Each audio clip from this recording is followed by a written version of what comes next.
Town of North Smithfield Town Council and Halliwell Multi-Generational Building Committee Joint Meeting, Thursday, May 15, 2025. Madam Clerk, can you do roll call, please? Do you want me to do roll call? That's okay. Mr. Biragad? Here. Mr. Christopher? Here. Mrs. O'Hara? Mr. Frenchak? Here. Ms. Alves? Here. Public comment. Is there anyone like to get up and have any public comment at this time?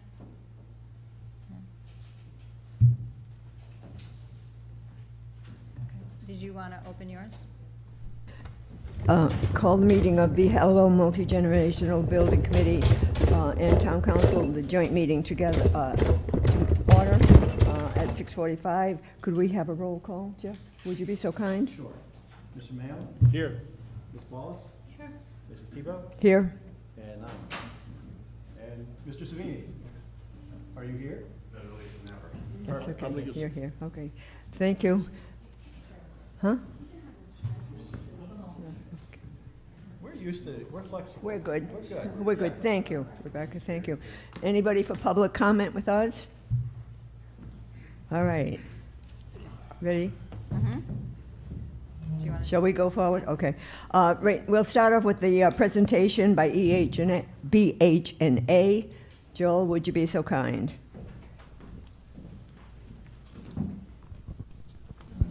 Hi, my name is Joel Barkman. I'm here tonight with Peter O'Kane, who's our engineer from PAR out of Lincoln, Rhode Island, and they're the wetland consultants that have a lot to do with what we're going to talk about tonight.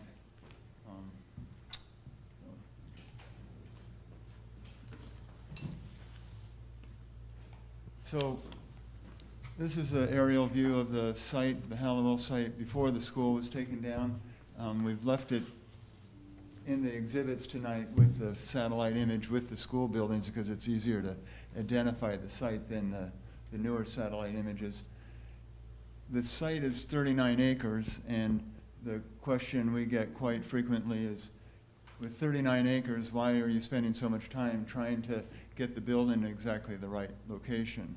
And Peter will explain to you that there are several constraints on the site that make you want to put the building within those constraints and not extend the time that's required to get the project permitted. So we're spending a little bit more time up front here to get a site plan together that will go through the permitting process very easily.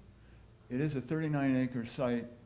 8 acres of that site have active wetlands on it. A wetland has a buffer zone and a no-build setback zone. When you add all of that into the equation, 51% of this site is not buildable because of the wetlands and the streams and other conditions. It leaves 19 acres that are buildable. The biggest parcel is where the school used to be. And there's some other parcels that are a little bit difficult to get to because of wetland crossings, topography. Up on Victory Avenue, there's a buildable parcel here and there, but they're so steeply pitched that really the area that we have to work in is in this area. And how we snuggle the building in to make it really straightforward to get permitted is something that we'll discuss. And I have a series of maps that I know that some members of the town council are new, so when we talked last week, we thought we'd give the history of how we got to this master plan just to have it on record for those. So let me turn it over to Peter.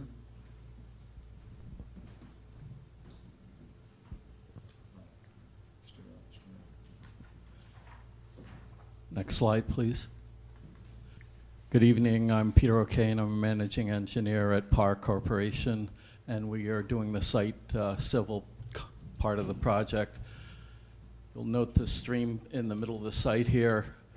In the state of Rhode Island, streams of this nature have a setback of a 200-foot jurisdictional buffer, they call it, and a 100-foot buffer. So the jurisdictional buffer is a less restrictive zone, but it still requires RIDEM approval.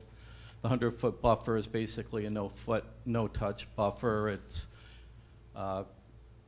any kind of vegetative clearing or anything that would cause erosion is basically prohibited with very limited allowances in the 100-foot buffer. The jurisdictional area is a little less restrictive. Existing roadways in the jurisdictional buffer and that kind of thing are usually not an issue, which is the case at the this part of the roadway here is in the 100-foot buffer, but because it's an existing roadway, we don't anticipate any issues there. Next slide, please. This is a picture of the streams, probably could be Dolly Brook. There's a few streams in that lower area of the site that I'll show in the next slide, please. How this works when they do a buffer is they have a wetland biologist go out to the site and they look for plants and soil types that are indicative of a wetland. They flag that wetland and survey it into the site, and the buffers are based on that flagged wetland line. So a lot of people think the buffer is actually the waterway itself, but it's not. It's the associated environment around the waterway. Next slide, please. This is just showing again, this is the low-lying area of the site with the brook, and this is the area of development that we're looking at. Next slide. We got into this slide already. It's how they establish where the wetland line is. So they use plants, they use soils, they have the surveyor survey and the flags that are flagged, and that's how we establish these buffer lines. Next slide, please. This is just showing the elevation of the site. We have 220 feet here, and then the lower lying wetland areas. Next slide, please. This is the original plan for the site. It shows the softball multi-field use, the community center. Joel will get into more details on the future plans for the site. Next slide, please. Joel, do you want to take over? So, just as a preamble, this is the last slide, and it just shows that even though the site has many wetlands in the stream, it's not an area prone to flooding. That's really an interesting fact. And not only is that the entire site an area of minimal flooding, this area where we're looking at putting the community center is 20 feet above the wetland line. So there's plenty of buffer zone for the site. So with that preamble, the reason that we're here tonight is to explain the site plan and the basic plan of the building, why it is where it is. We're looking to get approval because next week on the 20th we have a meeting, a preliminary meeting with Rhode Island DEM to go over the preliminary plan, and we thought it was prudent to have you all see that plan before we start going public with it. And two, with that approval from the preliminary approval, we can start the permitting process with DEM, and we can also go into the design development and other phases of the project, because if all the funding gets in place, it would be really good to have the drawings available. The longer it takes to bid out the project, the more expensive it gets, so we're anxious to get the drawings done, have the project ready to go when the funding is in place for it to start. So that's the purpose of the meeting tonight. Next. Coming down the access road, you'll see in the scope of work, we're trying to limit the scope of work to as small of an area of this 39-acre site as we can, but this road has been up for 50 years. We either need to put a layer of asphalt on top of it, or ideally what we have priced in the estimate right now is to mill this and then put a new surface down, because there are a lot of alligator cracking in that. So this is 1,800 lineal feet of roadway coming down to the site, and there's a guardrail that also needs to be replaced and raised up higher to comply. So that's a cost that's built into the program that has to be done. And we do need to put in some new lights, because we can put in energy efficient lights that are LEDs, so much more efficient than what's there today. Next. This sort of falls into the constraints, but as you came into the Halliwell School, there was this turnaround and the flag, and that's this area. And we originally sort of wanted to put the building and that up in this area. You'll see we brought it back further. And the reason is that right when you get to the edge of that circle, where that red line is, the site drops off very quickly, and it would be expensive to build up this edge of the site there to put the building and the parking lot in that area. So that's one of the topographic constraints that's in addition to the wetland constraints. Next. This is looking from the site of the school. As we've been working on the project with the building committee, some folks have looked at the plans and said, well, why don't you look at extending the project further to the west? And the reason is that from this plateau where the school is to where the community garden is today, that's a 15-foot drop in topography. So you're really bound by this edge of the site. That area looks like a nicely buildable site, but it's within the jurisdictional area. Next. So here, I guess the light went out. This shows from the left to the right that change in slope, why the site's bound by the topography.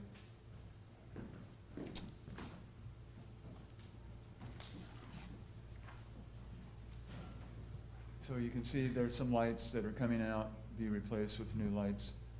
Next.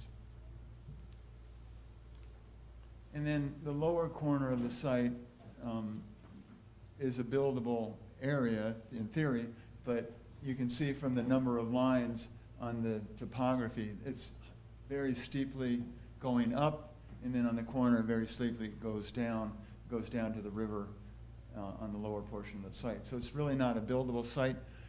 Plus, it's got all the trees on it, and in the era of global warming, keeping the trees to be a carbon sink really makes some sense, especially since the area that we can put the building in is already cleared. So we're trying to stay away from the wetlands, we're trying to stay away from the topography, and we're trying to stay away from the trees. Thanks. And that just shows that back corner of the site that goes up, and then it goes down on this side. All right, so as I mentioned, the master plan in the feasibility study is this, and it had the building closer to the blue, which is where the existing basketball court is today. What we ran into is a little bit of topography, and when we got the wetlands reflagged for this next phase of project, this edge of the parking lot's in the jurisdictional area. Whereas when we bring the site down, next slide, we're bringing the building and the parking lot down to the circle represents where that traffic circle is, the bus drop off, the flagpole of the existing school. All of that new construction is completely outside of the jurisdictional zone. So the only jurisdictional encroachment is the repaving of the existing roadway. The other advantage of moving the building back a little bit and extending that parking lot is it gives you a better parking lot for the building, especially since seniors are going to use it. We have more people being able to park and get right to the front door of the building.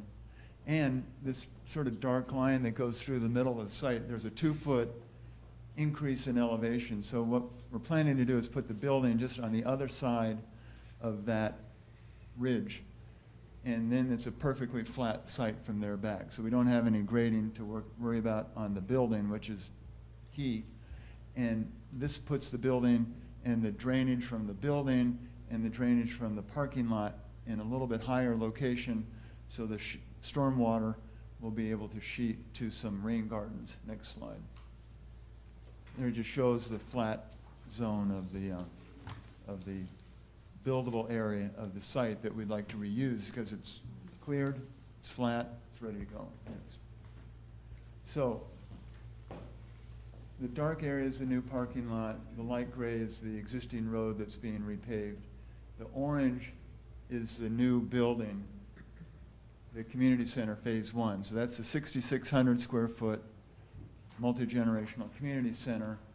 And then the pink area is hypothetical phase 2, phase 3, whatever phases you can go.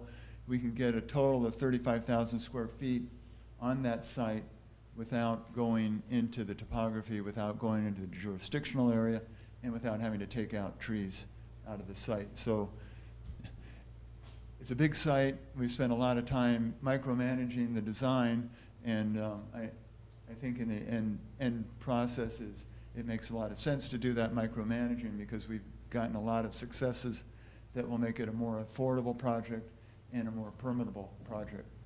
Those two bright green, the kidney shape and the circle, those are two rain gardens. The stormwater from the parking lot and stormwater from the road and the basketball courts will drain into those two rain gardens. Okay, so that orange box is the community center, 6,600 square feet. It's the area in the upper level. This is an alternate. Basically, the community center, the multi-generational center, focuses around a community room that's subdivisible into two.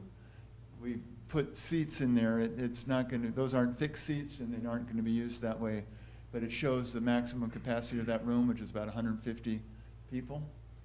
It has a commercial kitchen that serves meals to that multi-purpose room, but it also serves meals to the lobby. So you can have snacks, sodas, coffee in the lobby, and the lobby goes out the top of the building and goes right to the parking lot. So it's a very efficient, simple scheme. Come in, lobby, go into the multi-purpose room. The multi-purpose room is actually two program spaces. On top of the multi-purpose room is another flexible program room, and I'll show you what that type of space is. And then very much at the top is a activity room, cards, ping pong, pool, some recreational type spaces as opposed to program type spaces, and a small conference room that can be used by town use, community use, programs for the community center, after school programs, whatever you want to use it for. So there's a variety of program spaces from 300 to 600 to 800 to 1,200. So it's in a very small building. We have 4 very distinct program spaces plus an activity space. So it's getting a lot of use out of a small amount of area. This area on the bottom is something that's come up recently, the food pantry. It's an option that we can, it fits on the site, we can bid that as an alternate. We're looking for some guidance from the committee going forward, whether that would be included or whether that would be included in lieu of some of the program space in the front, since the goal has been to keep the building to the 6,600 square foot footprint. The one nice thing about having the pantry here is that the ideal location for the community garden would be on the back side of the site because of the south-facing exposure and the open nature of the site. And it would be really nice to have the community garden work with the food pantry. And our experience has been that it's really nice if you can have the food pantry have its own discrete entry, that folks can come and get food without having to go into the community center itself. If they want to come in and use the community center afterwards, no one has to know that they're using the food pantry. And, but connecting the food pantry to this is great for volunteer services. So there's a corridor that runs through the community center building between the 2 bathrooms, and it actually leads to the food pantry, should the food pantry go in.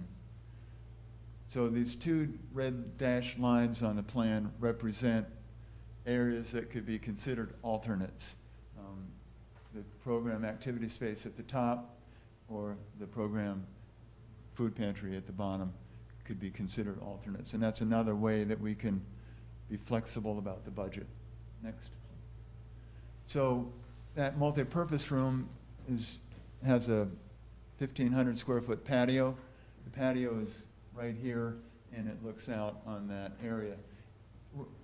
The community garden is moving, but the budget for this project isn't not restoring that lower lawn area. That's subsequent restoration projects. I mean, it's perfectly fine. It looks great in the summertime. In the wintertime, when the grass isn't there, it looks like that. So it needs to be cleaned up a little bit. But the project that's being proposed is really tight and constrained to the community center, the parking, and what needs to be happening for utilities and that for the building. Next. I mentioned flex program room. This is a flex program room, and they're really great spaces. This is a vinyl floor. It looks like wood, but it actually has a very thin cushion on the bottom. So if you want to do aerobics, if you want to do Zumba dancing, you want to do senior chair yoga, or you want to put tables in there and have a class, it turns an 800 square foot program space into a multi-dimensional, very usable space. This happens to be a senior multi-purpose community center in Situate. Next. The building, as I mentioned, is designed to have an expansion on it. Doesn't have to be this, but for the purposes of the master plan and this planning, it includes a gym. A pool was very much desired in the community outreach, so we showed a 25,000 square foot addition. And what's really nice about the plan is where this red line is, that's the edge of the existing building. You can build this addition on, and that school, the community building can remain operational as you do the addition onto the building. Works out very nicely on the site. Next. So here's what you saw, those who saw it in the feasibility study.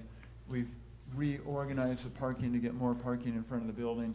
And right in the old scheme, you came down the road here, and then you had to make a loop around the building. We've moved this driveway over. You can see it in the next slide. So the driveway now comes in on the side. You don't have to make a turn. This is the access road coming down the hill. You come there, you can drop off right at the front door of the building.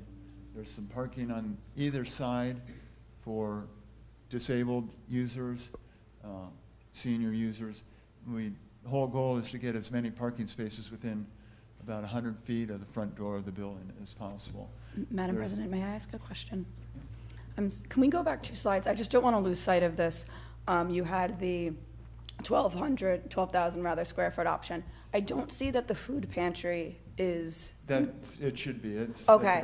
Would it catch. still would it still work? Yeah, it goes right behind that red box there. But I know that you said it had its own separate exit or entrance rather. So could it still be configured appropriately with that addition? Yeah. Okay. So, similar looking building, simple materials, really trying to stick to the budget. It does have there's concrete blocks at the base of the building. That's to keep the building from getting damaged by the lawnmowers, the weed whackers, all those things. So it's a building that's designed to last for 50 years, but it's not expensive materials. It does have a covered entryway so that in the wintertime folks can get in without having excessive amounts of salt and sand on that walkway. Next. And then that's the daytime view, same shot, just give a different perspective.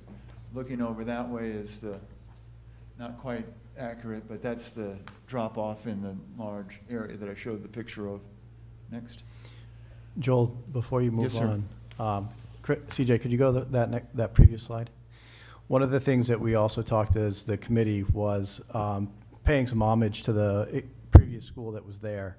So you'll notice the entry is very reminiscent of the flat, metal roof, then metal columns along the side.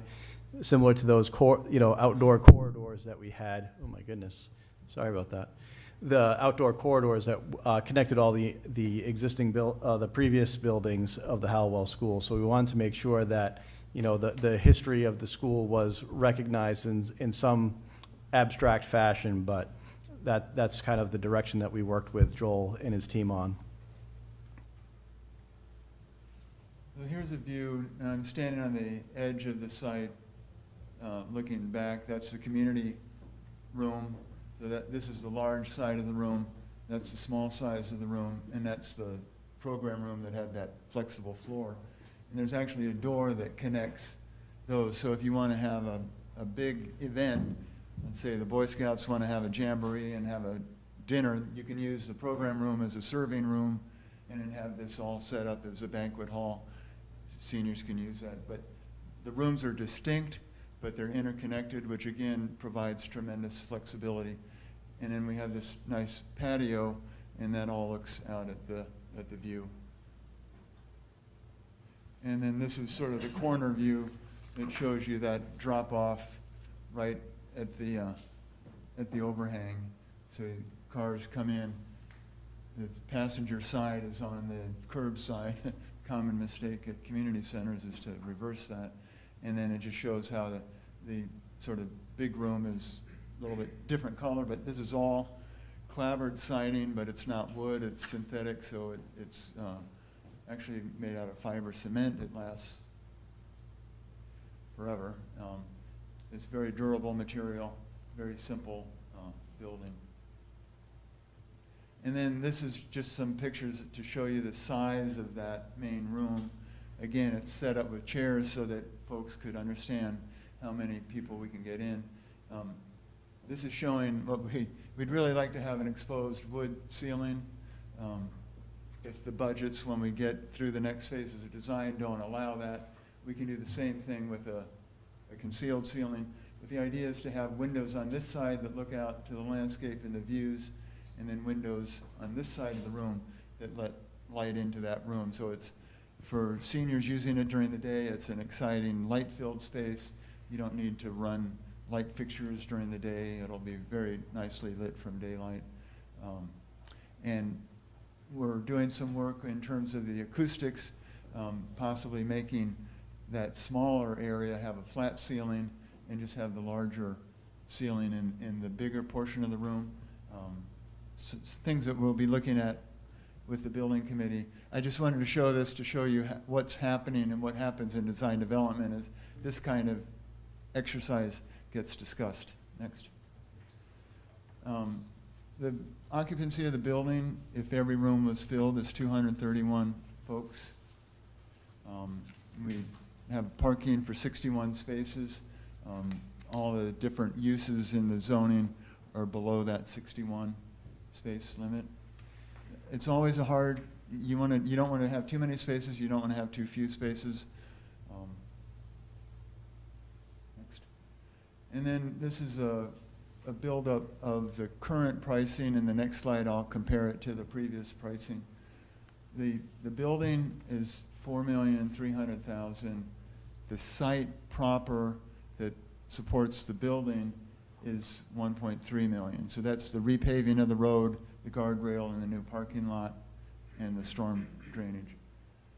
There's some amenities on the site that there's the basketball court that could be planed and resurfaced to be 2 basketball courts and 3 pickleball courts.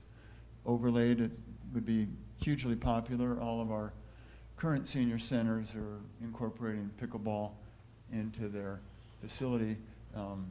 I like the idea of the basketball courts too, because it brings another age group down to the site during the day. Other amenities are the community garden asked for a shed, well, maybe a covered area with a sink and water for irrigation and watering of the landscape. There's some parking that are dedicated to the basketball. So anything that's not related to the building proper, we have classified in the amenity program. Altogether, that brings you to $6.2 million. We have the opportunity to eliminate the program room, that would be a $350,000 savings, and adding the food pantry would be a $350,000 add. The food pantry it's a building, but it's not highly finished inside. It's concrete floors, simple walls. So compared to the last go-around, the feasibility study had a cost estimate, not including those amenities, of $6 million. We had projected that the project would start earlier than it is. So when you add 5% per annum for inflation and escalation, between the time we published the feasibility study cost estimate and today, it would bring that up to about 6.5. I think everybody's aware of the inflation that construction's gone in. And then we have this uncertainty today of the tariffs and the impacts that that has on the project. So we do have a contingency in the project of about $450,000. If that's not needed, that's money that doesn't get spent. But it's been in the budget since the feasibility study, and we did not want to reduce it because we know, for example, that on other projects that windows are up about 10%, and most of the wood that's coming from our projects today is coming from Canada, and that's also one of the products that's being impacted. The cost of the project going forward is about $6.2 million, but I didn't know how to count for the costs that's already incurred. The professional fees for civil engineering, acoustics, all the different engineering, design, furniture selection, audio-visual systems, and that is $390. That's already been contracted, but I figured that's part of the total project cost that you might want to see. So that brings the total project cost to 6.6. So we're trying everything we can to keep it as low as possible, but that's ongoing process to work with the committee on what we value engineer, and that's why we have these add alternates for taking out a program room if we want to reduce the cost. Next. The goal is to get the drawings done that if money was in hand, we could bid the project in late fall, early winter. It's a great time to bid a project if the money is available. Historically, those have been the months, December, get a project ready to start in the new year, where we've gotten the best bids and the best attention on our projects. That's not a short schedule where we are almost at June here. So we have 5 months to complete the design and the drawings to get it ready for bid. Doesn't mean you have to get it to bid, but that's our target for being ready. Next. No, that's it. You can go back to the schedule. So thank you. I appreciate the amount of time we took. That's almost half an hour, but hope that was helpful.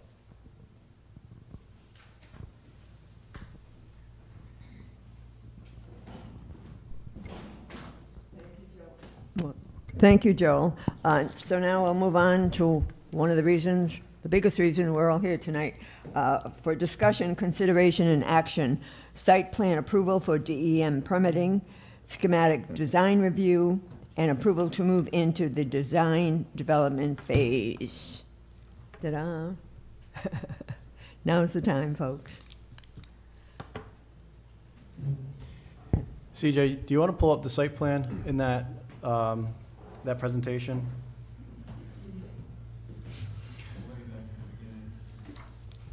Which one? I think you went past it.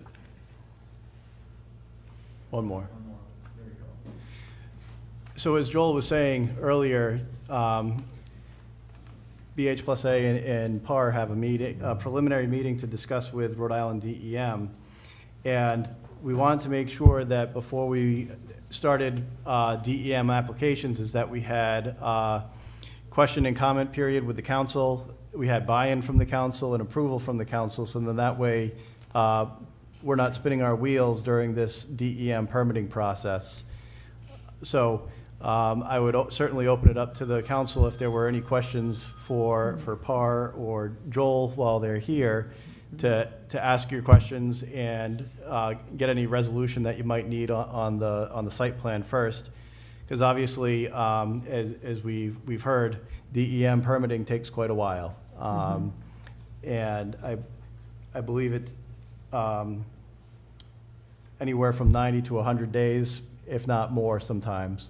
So that would put us right in line with permitting for the actual structure. When the bid documents go out, we could have the DEM permit in hand, ready to go when construction is awarded to a potential contractor and started there. Go ahead, Bob, go. It might be helpful to just explain that part of our primary impetus or purpose the last meeting we had was to present to the council the most effective location, least impactful from a DEM permitting point of view, and most beneficial as to the utilization of the property.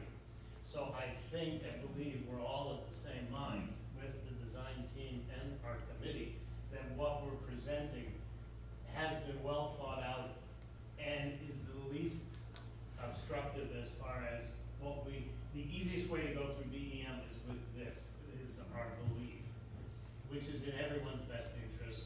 And it also happens to be the best use of the site relative to grades, elevations, and infrastructure. So we really wanted to try to reinforce that to the council, that this is the primary objective tonight, to get us going in the right direction with the DEM.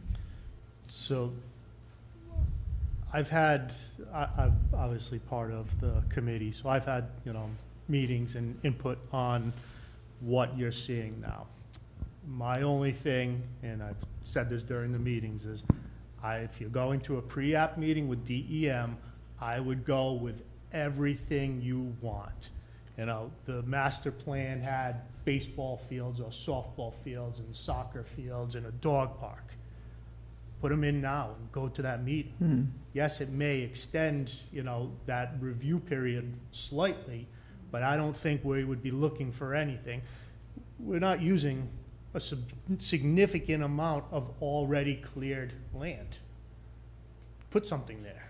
That is the only thing I would say is I would ask for it now, because it's easier to get a modification later than it is to go and try to, get something re-permitted. Even if it's just an amphitheater and a field, I would try to maximize every inch of space we can that is already cleared within, jurisdictional areas. Crazy not to. If I could add on that, I agree and I don't agree.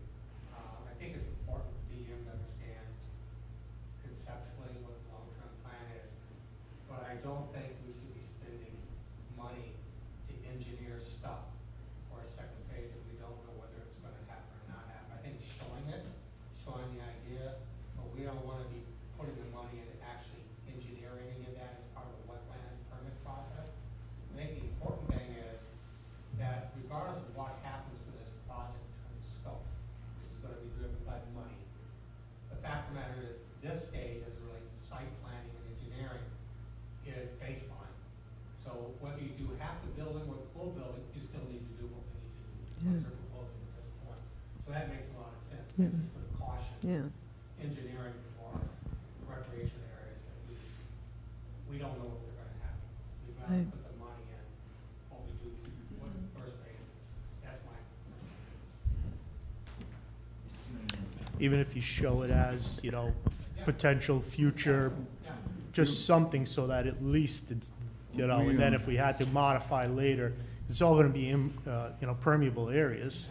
So it's not like we need ponds for it. David, CJ, if you go to the previous slide, I think we can probably Well, that was the intent. talk to this too. There's two drawings that we have. One shows just the building, then the second one shows the building and the nature walking path. And then we were gonna show this saying we might, the long term is to put fields or addition, but that would only be at the preliminary, but we wanna focus them on what we're really planning on. And then unveil the other opportunities, but not get hung up in permitting that right now. I notice you're showing the emergency access. This, that drawing will come off. That's the. That was the master plan. drawing. Okay, Yeah, right, okay. because- That's not Yeah. Yeah, needed for anymore. fire, we don't need to do that. However, I would point out that, I'm not saying that's because the meeting is here, but there may be opportunities on that backside, where you say you could leave trees or whatever, along the back property line. Yeah. There may be an opportunity to develop a little bit of that property to support an existing business. And that might be a revenue source to help support the project. You know, can I just add something to this committee, the Halliwell Multi-Generational Building Committee? What the purpose of it was to come up with a building, a multi-generational center building, and I think we should be focused on that. That's just what I'm thinking. And the other thing I wanted to bring up, I was very surprised because all of the conceptual drawings we have and that we've been looking at, I was surprised to see the food pantry added in there. I didn't expect that. That came up at the last. I guess I public missed that meeting. Yeah. So we were directed to Yeah. sketch that out and see. Well, what the cost I would be. saw an email that Jeff had asked about that, but I didn't know about it myself. There's been a couple conversations going on at the same time. So we wanted to illustrate the fact that I know Administrator Gibbs has been in chatting with with representatives from Food Pantry via email and everything. So Right. we wanted to show the opportunity that we could have at this location for the food pantry. And again, it's all, as Administrator Gibbs has said, it's all going to come down to the budget and what we Right. what we can Right. fit in and what we can't. But we want to also be able to make sure that we're accommodating things that were discussed in the master plan and then adding in those alternate lines. So if we need to start carving things out as we need to, we have the ability to do so to keep us within budget. Can I just ask a question? So you kind of brought up a good point. So if there's conversations going back with BH+A, how are we being billed? Are we being billed for drawings? Are we being billed for hours? How are we being billed for this? It's the standard contract that was approved by the last council. So any ad service that they put forward to us, we need to get your approval, but right now, they are doing base contract work.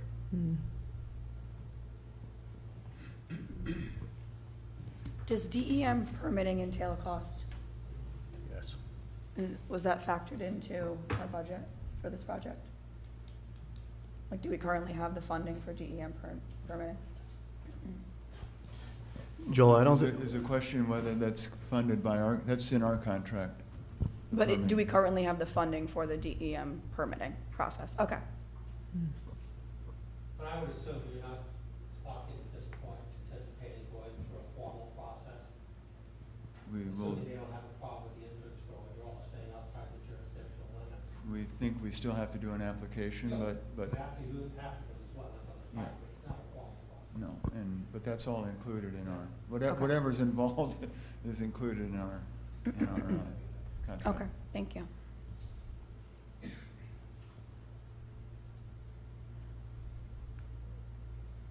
May I ask one more question?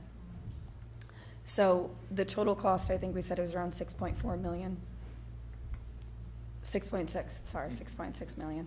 And that was for the site plan, the construction.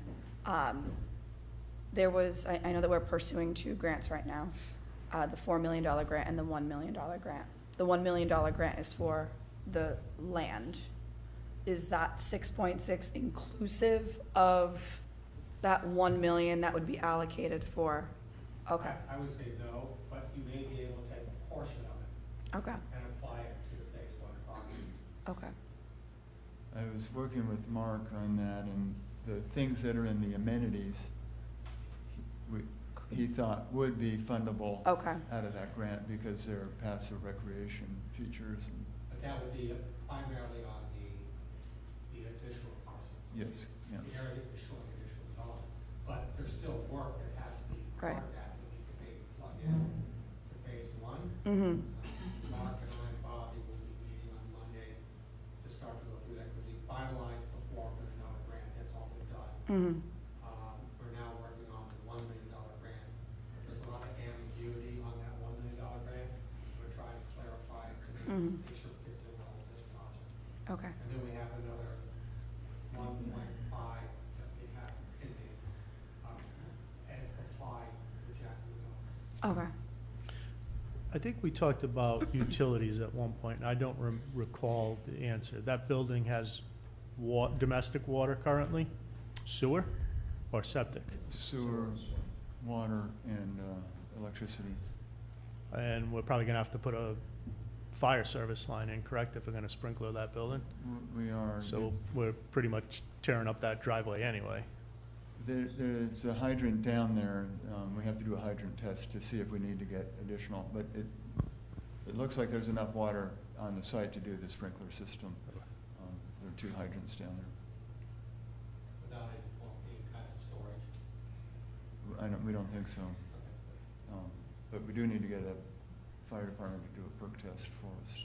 A flow test on that hydrant. The building doesn't have to be sprinkled, but if you ever want to do the addition, It will be. it's going to trigger sprinklering, and so you want to do it. Our recommendation in the feasibility study was you have seniors, you have young children, a lot of them in that room. It's not a big cost to sprinkle the building, so we have it in the base project.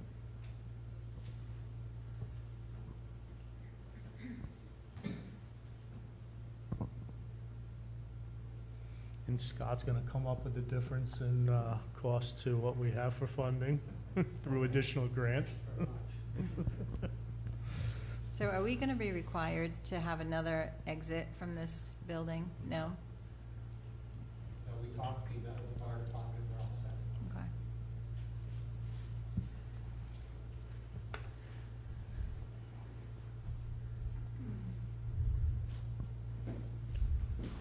Yeah, one slide. Don't everybody jump.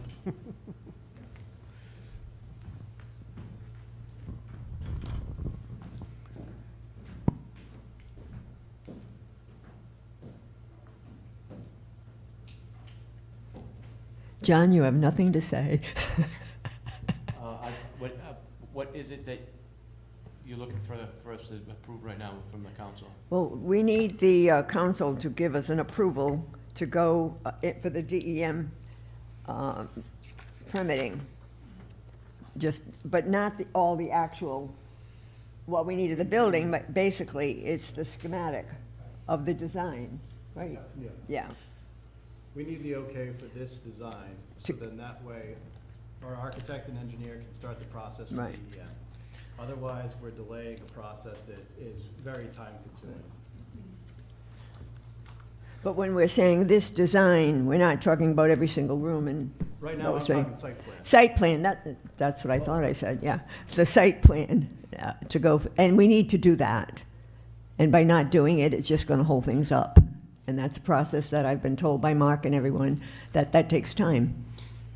And one of the things that is beneficial about this plan that we're seeing right now is even if we've reduced the size of the building, the drainage will then, requirements will still minimize. So right now, we're going with a maximum impervious site that we would be doing all of our rainwater calculations for, all the engineering for. So that is like our top standard. If we start to reduce the size of the building, we don't need to go back to DEM because we're minimizing, we're not growing anything. So we're staying within our limits here with this site plan. Right. And so you're not saying that you like all these rooms and everything, you just, the site plan itself. Yeah, I think it's important. That's what we're looking for.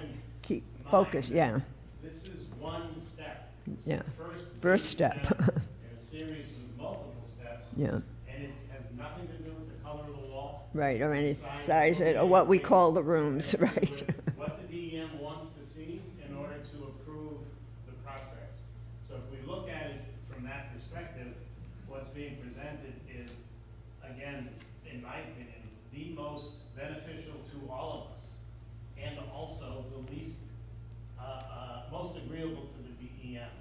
We can't, I don't believe we can come up with a better plan than what you have in front of you. And again, this is just decision number one, to get the wheel turning. By no means does it lock anybody into a budget or any of that. It's just, will the DEM agree to this? And we can't do anything until they do. And meeting with DEM is, I think after that meeting, isn't asking DEM. What page is that? I lost it. Present Oh, there the it is, never mind. DEM and have guidance from them. Then we take a step and start executing that. But there isn't a lot of flexibility there. The site is the site. So it's a step that's not lost money. If you have to roll this project back, so budget reasons, still money well spent. Jeff, so if I'm were to make a motion, how would I reference, because there's no pages and I was looking, how would I reference the site plan that for the motion that you want to approve? I would say make a motion to approve the site plan as presented in the presentation. Right? Okay.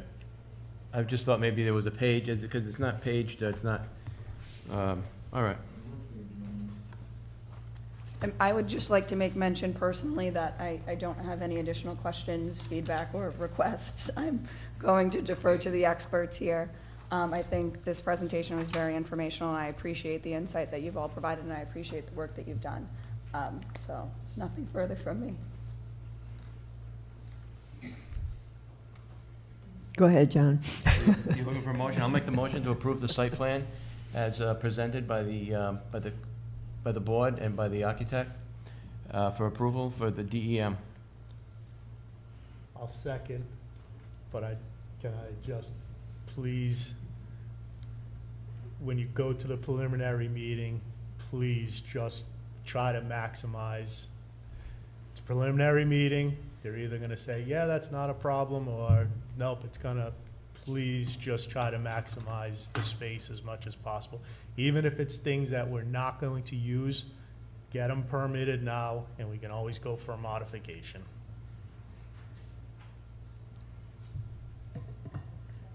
So we have a motion and a second. Any further discussion? Roll call, please. Mr. Biragad. Yes. Mr. Carl. Yes. Mrs. O'Hara. Oh, sorry.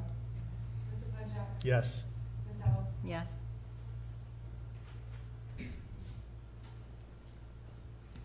Motion Step one. passes. Great, thank Yay, you. thank you. That's Yeah. box Yay. checked. Thank you. Yay.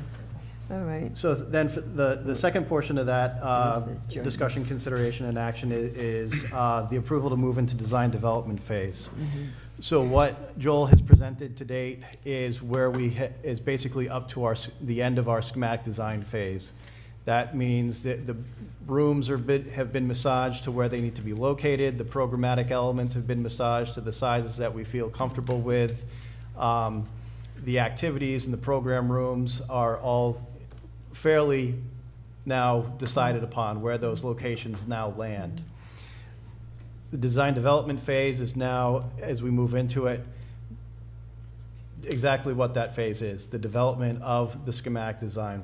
We're going to start seeing wall construction. We're going to start seeing paints. We're going to start seeing materiality.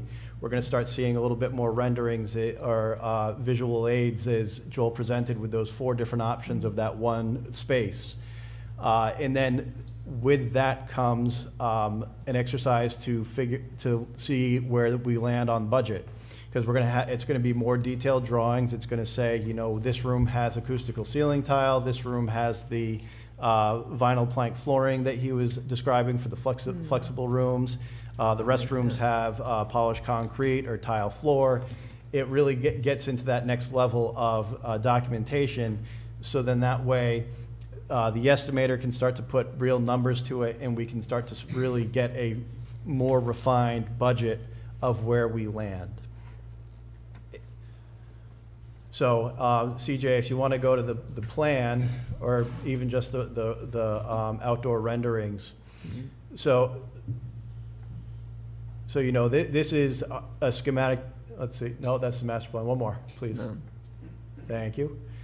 So again, this is just our schematic design. This is just similar to the site plan first step. This is our first step, or actually our second step, because we went through the master planning exercise. This is our second step. We have design development as our third step, construction documents as our fourth, and bidding as our 5th, and construction as our 6th step. So it's fairly straightforward on how we need to progress the design. The committee has been intimately involved in giving feedback on the looks, the layout, the materiality of the building, all with the knowledge that we are looking very closely at budget. That's why we've kept those at alternate lines in, because we know we may have to make a decision at some point to reduce square footage if need be. And it allows us to still be able to maintain what will truly be a successful multi-generational center. I think it's important to point out that the roof on the large community room is a single pitch roof, and the reason for that is on the high side of that roof, there would be windows which would allow the morning sun into the building, since they are east facing. South facing, there's not a lot of glazing on it from what I remember. So it was just, rather than have it being, a pitched roof, or a double pitched roof or truss roof, it's just a single pitch. You can kind of see it in there, the windows along the top of the white roof. CJ, maybe if you go to the daytime view. Yeah, there was, you can see them there, or actually. Yeah, or the interior renderings too.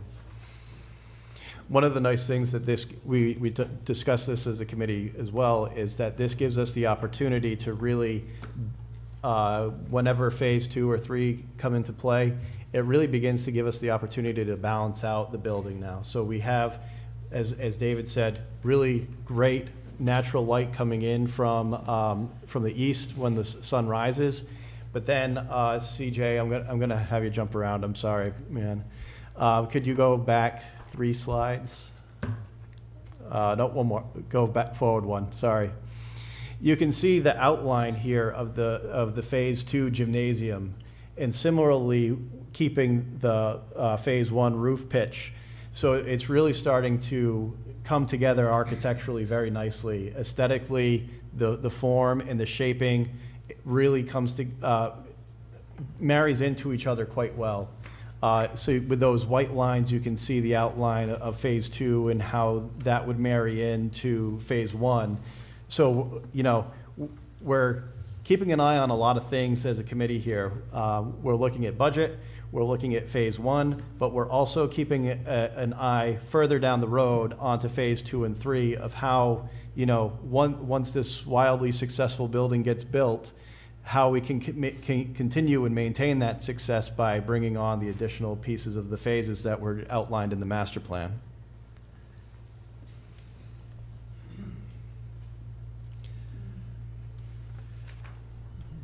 So for this evening, again, it would be a motion to approve the schematic design as presented this evening, and further approval to move into design development.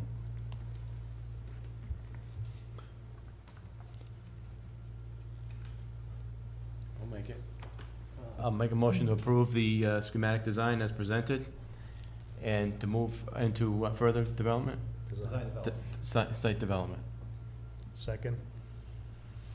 We have a motion and a second. Any further discussion? Roll call. Mr. Durga? Yes. Mr. Cucifaro? Yes. Mr. Punchak? Yes. Ms. Allen? Yes.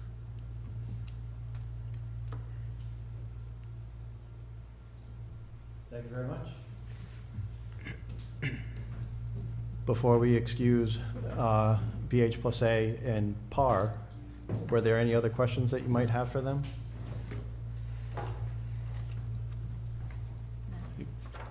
Okay.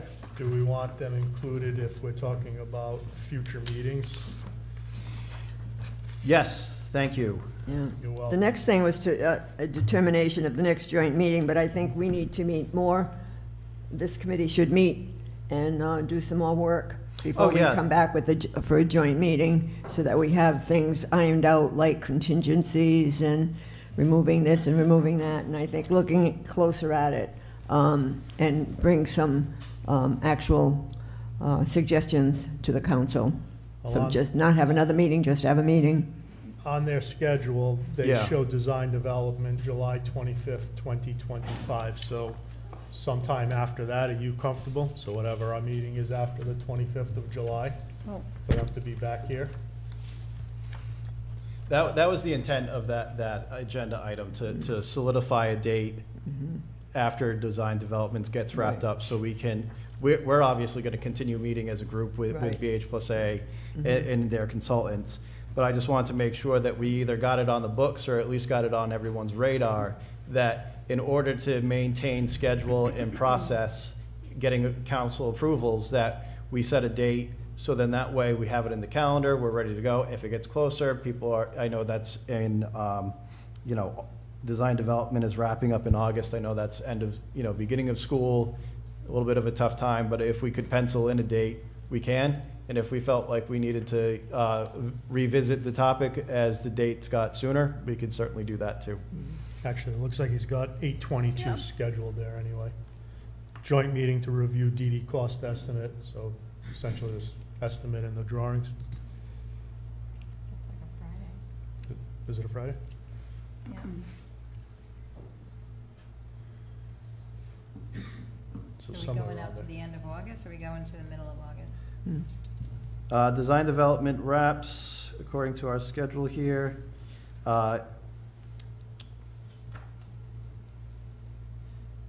Probably on the 21st there, because we have the joint meeting on the 22nd, which is a Friday. We would probably maintain the August 21st. And we'd have drawings and an estimate at the time. Yep, right, we'd have that, okay. good job. You'll continue to come to our town council meetings on a monthly basis? to Yes, provide an Linda and I will certainly be Okay. present, giving you the monthly updates that's mandated by our resolution, to keep you in the loop. Certainly, if there's anything that comes to that needs particular council attention, that needs a decision, we'll certainly make sure that we are very vocal in getting it on the agenda and getting things in front of you. Okay, thank you. Okay, moving on, update on grants, I think Scott already did that. Yeah. Oh, do we So need, that's do we a need to done vote thing. on the determination of the next joint meeting, or are we? I think if we could just have that on the record, that we're gonna meet August 21st. Okay. Yeah, Same time work for everybody, 6:45? 6:45 is Yeah. good, Okay. yeah, okay. Thank you so much. In his, Okay, no, it's a Thursday. do you want to go on with the Can I ask fundraising? another question about grants, though? Hmm? I think we're on the update on grants. Mhm. Can I ask another question on? Well, sure, Okay. Scott. Hi. You mentioned that the application has been finalized for the 4 million. When will we have an understanding of whether or not those funds have been appropriated? Well, they have been officially approved. Mm. The appropriation decision, I'll get back to you on that. Okay. We've gotten confirmation from the federal portal that it met all the requirements. Okay. So I'll get a better sense of that. Obviously, it's critical because we're pulling money from that to pay for a lot of this. Mm. The 1 million, we're just starting tomorrow, or next Monday. Start putting that together. That should take a week before we finish that. Okay, thank you.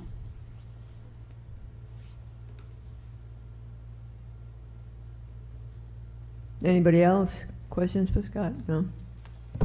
You want to talk about fundraising? Yeah, sure. Options and goals? I got a handout. Okay. Don't trip.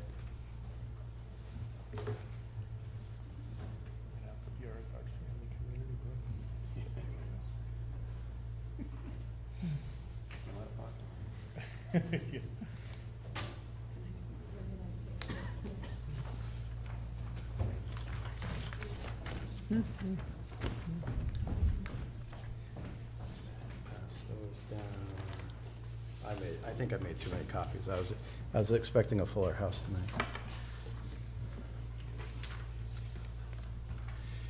So for this one, we're not expecting any action on this. We just wanted to give the council an update. It seems like, there's a number of different ways that we can go about this for fundraising efforts.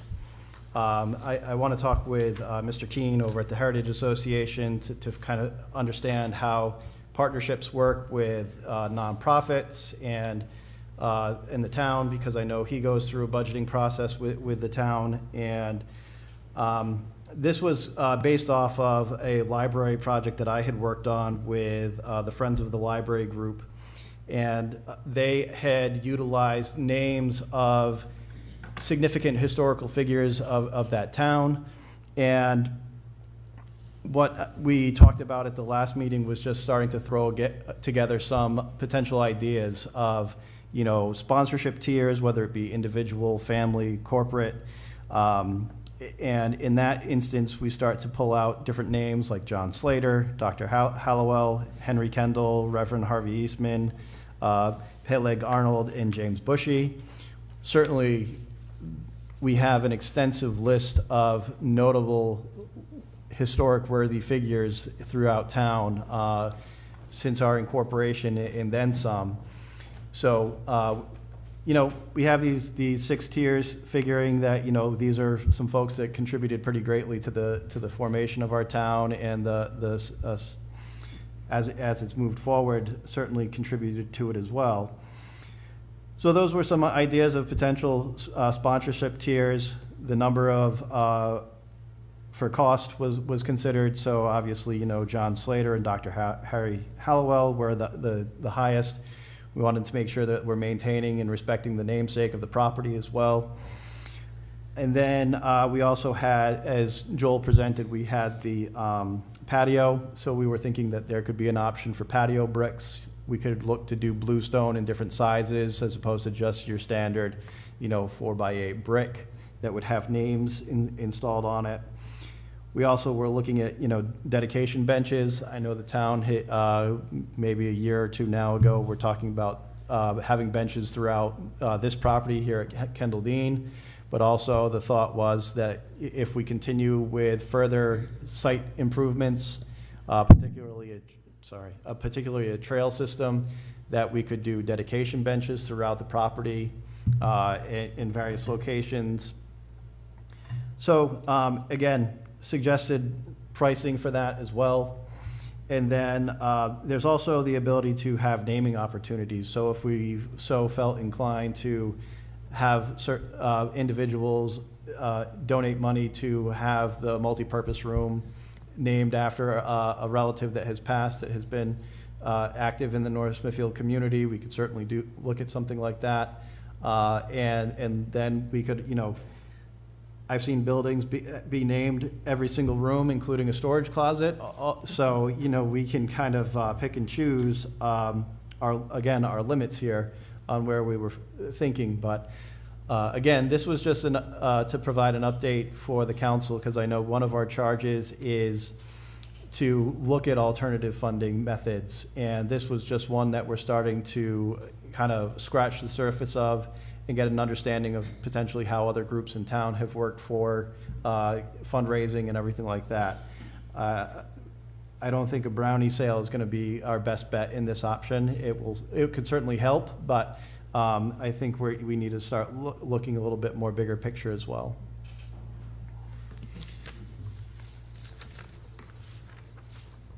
Any questions? No? questions. Okay. So then I take a motion to adjourn. So moved. Second. All in favor? Aye. Aye. Accept a motion to adjourn. So moved. All in favor, say aye. Aye. Thank you all.